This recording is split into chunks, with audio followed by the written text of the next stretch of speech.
작은 승리를 쌓아서 큰 성공을 얻는다. 서울대학교 습관 모임은 5분만.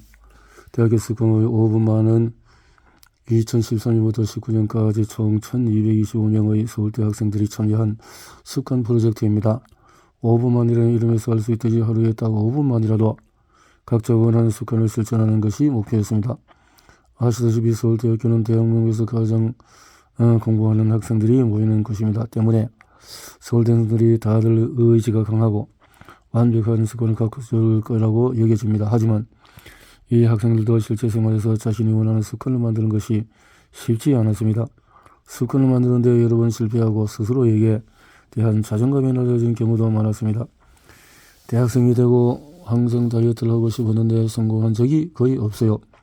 실내 운동을 하려고 자전거를 본가와 직장 근처 오피스텔 두 곳에 모두 두었지만은 하지 않아서 먼지만 뽀얗게 쌓였어요. 그 자전거를 볼 때마다 내가 의지가 약하다는 생각이 들었어요. 변화가 필요한 시점이었습니다. 저는 박사과정 논문을 써야 하는 상황인데 건강이 항상 문제였어요. 그래서 건강을 위한 최소한의 노력으로 영양제와 물 마시기로 하려고 했었는데 그것도 항상 잘 안 되더라고요. 당연히 운동은 언감생심이 어려웠고 내가 공부를 열심히 하지 않으면은 하지만 작은 생활 습관 하나 만들지 못한다는 생각이 들어서 항상 컨디션이 아주 좋지는 않았어요. 변화가 필요한데 계기를 찾는 것이 어려웠습니다. 그들은 습관 모임을 통해서 일상생활에서 작은 습관을 실천함으로써 학창시절에 경험했던 성공을 다시 한번 느껴보고자 했습니다. 그리고 실제로 변화를 경험했습니다. 5분 만에서는 운동, 발급표, 스쿼트, 턱걸이, 플랭크, 독서, 생활 등의 습관을 100일 동안 실천하는 과정을 함께 진행했습니다. 예를 들어서 한 참가자는 하루에 자전거 타기 5분 습관을 선택하고 실천했습니다. 자전거를 탄 지 오래되었기 때문에 처음에는 더 쉬운 걸로 시작했습니다. 하루에 한 번 자전거에 오르는 걸 목표로 시작했죠.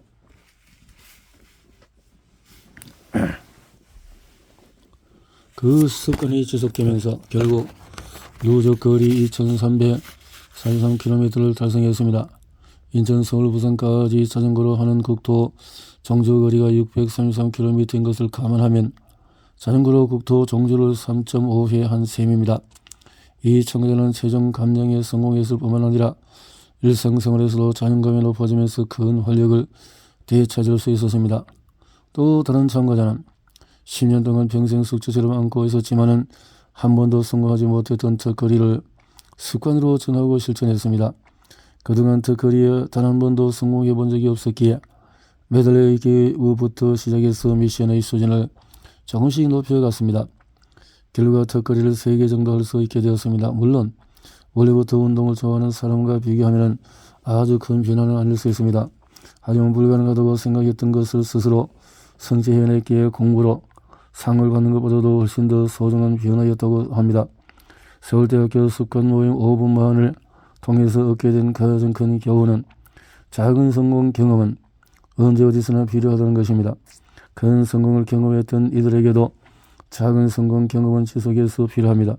그래서 이 책에서 다루는 습관의 원리와 방법들은 학습에서도 도움이 되지만 인생 전반에 큰 도움이 됩니다.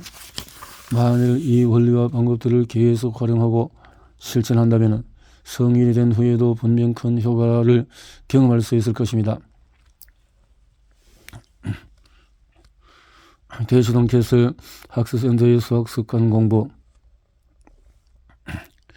대시동은 대한민국에서 공부에 열의를 가진 학생들이 가장 많이 모여있는 지역 중에 한 곳입니다. 대시동에서 공부하는 학생들은 누구보다 효과적인 공부 방법을 찾기 위해서 노력하고 있습니다. 그럼에도 한편으로는 제대로 된 공부 방법을 몰라서 불안해하는 경우도 있습니다. 학생들이 가장 고민하고 불안해했던 것을 소개하면 다음과 같습니다. 배운 개념을 정확하게 모르는 것 같아요. 어떤 과목이든 간에 개념 이해가 중요하지만 수학은 특히 더 중요합니다. 개념과 원리를 이해하지 못하면 다양한 유형 문제를 풀 수 없기 때문입니다. 그래서 수학 개념을 배울 때는 개념과 풀이 과정을 자신이 직접 써보는 것이 좋습니다. 개념과 풀이 과정을 쓰면서 그 내용을 머릿속에 확실하게 넣어두게 되기 때문입니다. 하지만 대부분은 수업 시간에 문제집으로 진도를 나가기 때문에 개념을 따로 정리하는 과정은 진행하지 않습니다. 이런 이유로 학생들 대부분은 개념을 어떻게 정리해야 하는지 배우지 못했습니다. 그래서 마치 유튜브 동영상을 보듯이 수학 개념과 풀이 과정을 눈으로 보면서 비상적으로 공부하는 경우가 많습니다. 이해하는 게 아니라 그저 눈으로만 따라가는 것입니다. 이 경우에 기본 문제까지는 적용할 수 있지만 사고력이 필요한 심화 문제에서는 개념을 효과적으로 적용하기 힘듭니다. 왜냐하면 개념을 정리하는 학습 습관이 없기 때문입니다.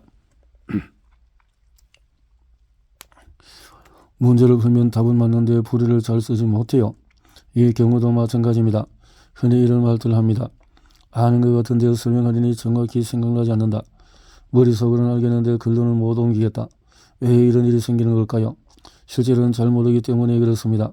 머리만 알고 있다고 착각하는 것입니다. 답은 맞았지만 그 답을 확인하고까지 풀이 과정을 정확히 모르는 학생들이 많습니다.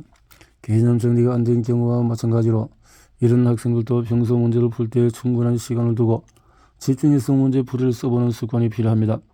문제 풀이 과정을 자신 눈으로 직접 보면서 어느 부분을 잘 알고 어느 부분을 잘 모르는지 확인하는 것입니다.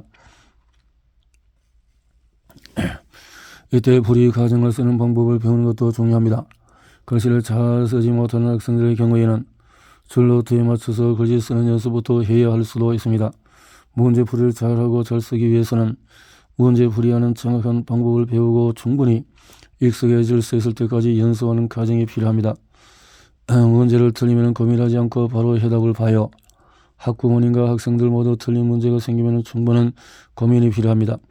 어느 부분에서 잘못된 것인지 고민하는 과정에서 해당 내용에 대한 이해도가 높아지기 때문입니다. 그리고 학부모와 학생들 모두 이 사실에 대해서는 알고 있습니다. 하지만 충분한 고민을 어떻게 하는 것인지 그 구체적인 방법에 대해서 모르는 경우가 대부분입니다.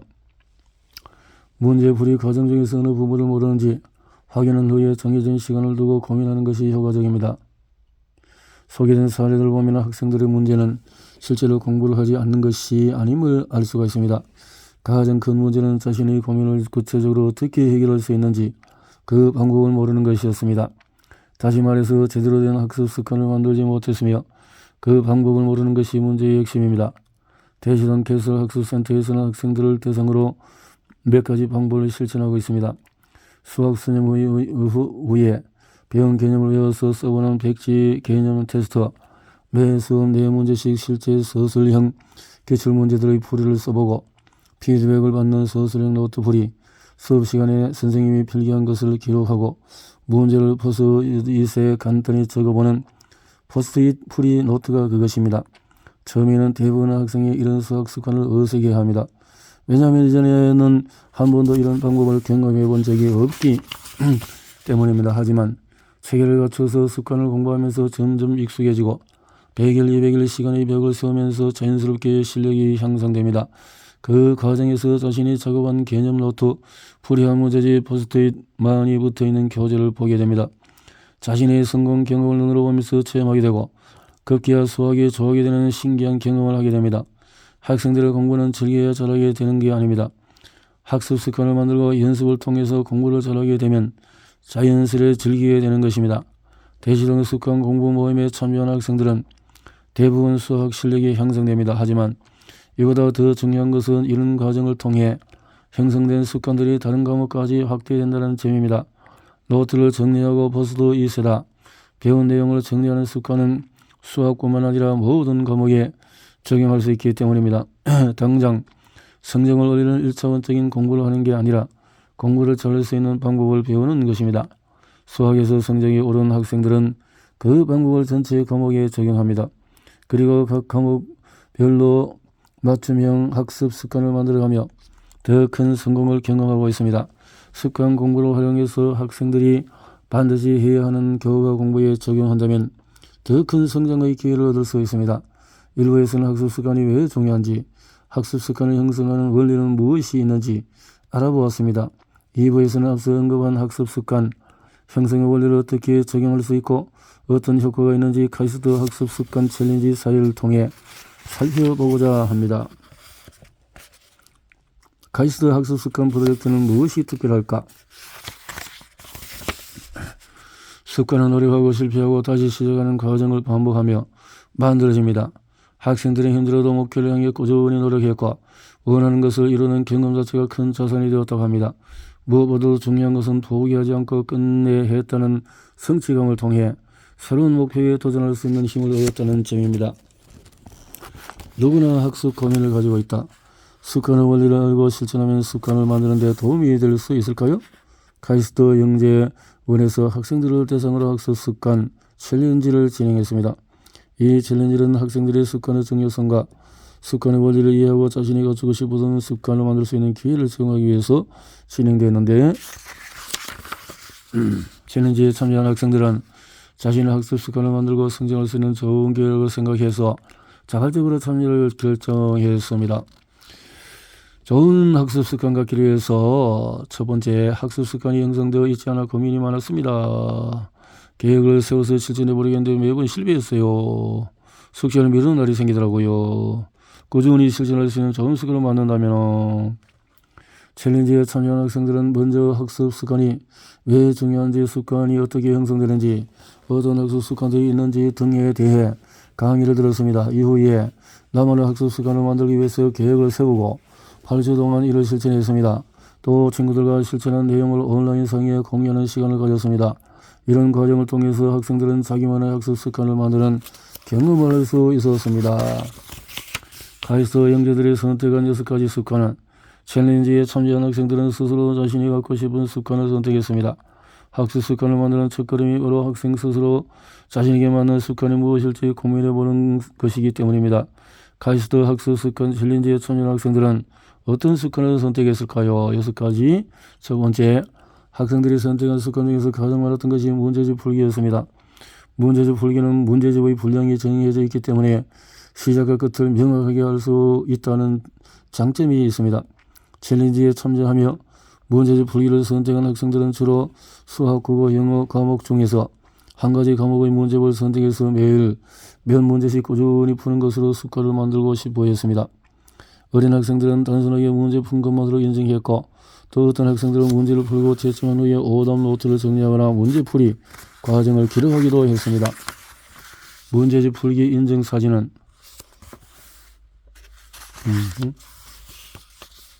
독서, 학생들이 두 번째 많이 선택한 학습은 독서였습니다. 독서 인증.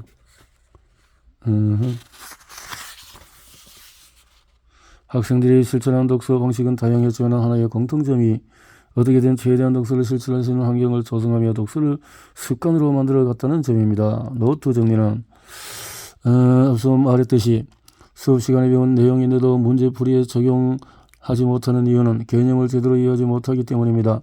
노트 정리의 중요성은 이미 충분히 강조되어 왔습니다. 하지만 노트 필기를 꾸준히 하려면 많은 시간과 노력이 필요하기 때문에 중간에 포기하거나, 챌린지에 참여한 학생들도 이 부분에 초점을 맞춰서 노트 정리 방법을 찾았습니다. 영어 단어 외우기 인증사진. 습관 프라이드의 월. 하루 만에 잘한 일과 감사한 일을 포스트잇에 적어서 벽이나 창문에 붙이는 프라이드 월이 습관의 예로 학생들에게 소개되었습니다. 매일 자신이 했던 일 중에서 좋았거나 잘한 일을 기록하고 이것을 눈으로 확인하는 것만으로 큰 도움이 됩니다. 만일 포스트잇을 하루에 3개씩 작성하면 대략 1년 동안에 1000개를 기록할 수 있습니다. 챌린지의 이 습관을 선택하고 실천한 학생들은 일부러 자랑할 만한 일을 찾아서 실천하기도 했습니다. 또한 쌓여가는 포스트잇을 보며 자존감이 높아졌으며 플래너 작성하기, 대표적인 시간관리 전략인 플래너 작성을 선택한 학생들도 많았습니다. 플래너 작성은 자신이 할 일을 기록하는 것뿐만 아니라 지나간 활동을 정리하고 성찰하면서 학습 활동의 수준을 높일 수 있는 습관입니다. 플래너를 활용한 학생들은 다른 습관을 실천하면서 플래너의 본인이 선택한 습관들, 예를 들어서 독서, 풀기, 이 밖에도 성찰일지 작성, 코딩하기, 클리넷 연습하기, 공부 전 책상 정리하기, 글씨 연습하기, 전자, 걷기. 학생들은 챌린지를 통해서 평소에 자신이 갖고 싶었던 학습 습관이나 생활 습관을 실천하고 자기 것으로 만들기 위해서 노력했습니다. 이러한 습관들이 잘 정착된다면 자신만의 학습 스타일을 개발하는 것은 물론 일상생활을 효율적으로 유지하는 데에도 큰 도움이 될 수 있습니다. 프리너 작성하기 인증 사진어 프리너 학습 습관 챌린지의 핵심 전력 파헤치기. 습관 챌린지는 온라인으로 진행되었습니다. 챌린지에 참여한 학생들은 매일 습관을 실천하고 사진을 찍어서 온라인에 공유했습니다. 그리고 학생들이 인증한 결과는 일주일에 한 번 전체 참가자에 공지되었습니다. 문제집 풀기 인증 사진. 학생들은 자신의 습관을 친구들과 공유하고 서로의 실천 내용과 진행 상황을 확인하면서 긍정적인 자극을 받았고 이것이 끝까지 참여하는 데 도움이 되었다고 합니다. 인증 결과 온라인에 공유하면서 자신의 성취를 칭찬받는 경험을 할 수 있었습니다. 이런 것들이 긍정적인 동기를 유지하고 습관을 지속할 수 있는 요소로 작용한 것으로 확인되었습니다. 그런 습관 챌린지에 참여했던 학생들의 경험을 하나씩 살펴보면서 좀 더 구체적으로 알아봐 보겠습니다. 습관 결과를 서로 공유하기. 습관 챌린지에 참여한 학생들은 매일 습관을 실천하고 이를 인증하는 사진을 찍어서 온라인에 올리고 친구들과 공유했습니다. 그뿐만 아니라 습관을 실천하면서 그것을 친구들과 공유할 생각에 더 신이 나기도 했다고 합니다. 이는 모두 자신의 의지로 선택해서 실천한 것이고 열심히 했다는 노력의 증거이기 때문입니다. 이처럼 챌린지에 참여한 학생들은 자기가 실천한 것을 친구들과 공유한 덕분에 포기하지 않고 끈기와 의지를 가질 수 있었습니다. 내가 이만큼 했다는 걸 자랑하는 느낌이어서 기분이 좋았어요. 작지만 매일 해야 할 것을 실천하다 보니 성취감도 들었고 다른 친구들은 계속 인증을 하는데 제가 인증을 안 한다면 저를 끈기 없는 사람으로 생각할 것 같았어. 학생들은 다른 친구들의 습관을 보면서 친구의 습관을 배우기도 하고 새로운 자극을 받기도 했습니다. 한 학생은 다른 친구들이 책을 읽고 소감을 남기는 습관을 보면서 자신도 한번 해보고 싶다는 생각이 들었습니다. 했습니다. 친구들이 올린 습관들을 보면서 나도 저렇게 해봐야겠다라고 생각했어요. 저는 책을 읽고 소감을 남기는 습관을 선택했는데 같은 습관을 선택한 친구들이 몇 명이 있었거든요. 제가 속한 저의 친구들 중에서 기상하기를 인증한 친구가 있어요. 얼핏 보면 간단한 일처럼 보이지만 사실 쉽지 않잖아요. 그걸 매일 실천하는 친구가 대단하게 느껴지더라고요. 다른 친구들에 비해서 제 습관이 조금 초라하게 느껴져서 왠지 부끄러울 때가 있었어요. 그런데 언제부터인가 인증을 빼먹거나 아예 인증을 하지 않는 친구들이 생기더라고요. 그래서 저는 더 열심히 인증했고 결국 챌린지를 성공적으로 마쳤죠. 멋있는 습관에 도전했던 친구들 중에서 챌린지를 마치지 못한 친구들도 있어요. 그걸 보며 무엇이 중요한지 깨닫는 시간이었습니다. 저보다 잘하는 친구들이 많다고 느꼈지만 주눅들지 않으려고 했어요. 저는 공부만 한 시간을 올렸는데 날마다 영어 독해를 한 장씩 풀어서 올리는 친구들도 있었어요. 그게 자극이 돼서 저도 제가 공부한 내용을 찍어서 공유했어요. 습관 챌린지에 참여한 학생들은 매일 실천한 습관을 인증하는 시간을 온라인에 올리고 친구들과 공유했습니다. 누적 숫자 기록하기. 습관 챌린지에서 일주일에 한 번씩 학생들이 인증한 결과를 종합했습니다. 습관 만들기 위해서는 일정한 행동을 반복해야 합니다. 누적 숫자를 확인하는 게 정말 놀라웠어요. 매일 엄청난 시간을 투자한 것도 아닌데 쌓이는 숫자는 뿌듯했고 제가 완주할 수 있는 힘이 되었습니다. 이런 비유가 어울릴지 모르겠는데 통장에 돈이 쌓이면 행복하잖아요. 그런 것처럼 나의 레벨이 점점 올라가는 느낌이 들었어요. 친구들의 숫자가 올라가는 것을 보면서 자극이 되고 일종의 경쟁심도 생겼다고 합니다. 숙제가 밀리지 않고 매일 실천하고 있다는 것을 눈으로 확인하니까 확실히 보람이 느껴졌어요. 실천한 습관을 인정하고 누적 숫자가 올라가는 걸 보니 끝까지 해내고 싶더라고요. 누적되는 숫자를 확인하는 게 정말 큰 도움이 되었어요. 습관을 만드는 과정에서 누적 숫자 기록은 매우 중요합니다. 그리고 친구와의 경쟁심을 느끼며 자극이 되었다고 합니다. 경쟁적으로 했다는 거군요. 전략 3은 친구들과 함께하기. 챌린지에 참여한 학생들은 자신의 습관 실천의 결과를 올려서 공유하는 데 그치지 않았습니다. 친구들이 인증을 해서 좋아요와 같은 반응을 하거나 댓글을 하면서 상호작용할 수 있었습니다. 일광통이 아니라 챌린지를 하면서 서로 의견을 주고받을 수 있다는 것이 큰 도움이 되었습니다. 자, 이렇게 프로그램을 진행하는 것이 습관을 성공적으로 만드는 데 도움이 됨을 알 수 있습니다. 확실히 혼자 했을 때보다도 좋았다. 혼자 하면 어차피 이렇게 관심을 주지 않으니까요. 친구가 칭찬했을 때 정말 좋았어요. 저희가 노력하는 것을 친구에게 보여주고 이렇게 친구들과 함께하는 습관 만들기 챌린지에서 학생들은 초청과 좋은 피드백, 공감, 칭찬 등을 통해 노력을 인정받을 수 있었습니다. 이런 지속적으로 동기를 유지하는 데 상당히 도움이 된 것으로 나타났습니다. 실제로 이들은 예전에 만나본 적이 없는 사이였지만 챌린지에 같이 도전하는 동료가 되었습니다. 그리고 그 존재만으로도 서로에게 의지하며 함께 성장해 나가는 사이가 되었던 것입니다. 예. 사이가 되어졌던 것입니다. 그렇군요.